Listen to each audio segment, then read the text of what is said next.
the opening month of the holiday season is the month of Nisan.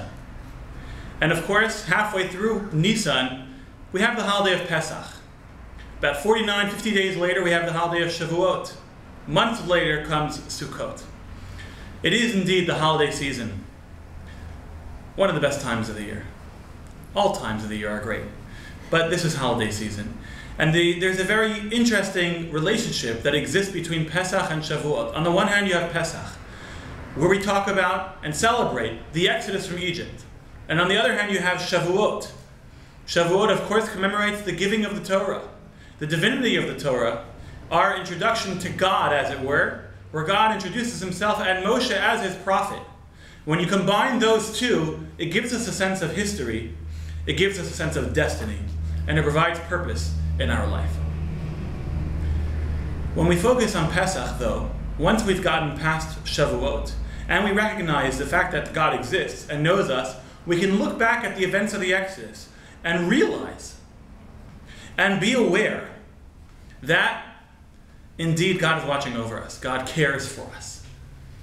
And this is one of the ideas that you get when you combine the two holidays of the divinity of the Torah, Shavuot, together with the Exodus, story of telling over the Exodus, which is Passover, which is Pesach. In this week's Parsha, we come across a particular idea. It's the idea of Tzaraat.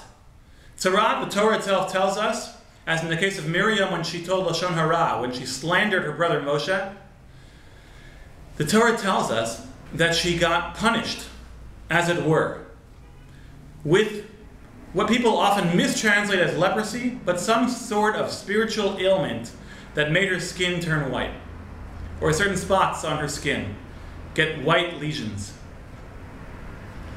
Now, is this a punishment or is it something deeper here? I mentioned that God took us out of Egypt, that God came down to earth, as it were, and showed his might and displayed himself and differentiated between one people and another, one person and another. This in Hebrew is called hashgacha pratit, or divine intervention. This is God stepping in and making a difference and changing things, and not randomly and not necessarily collectively, but to the individual.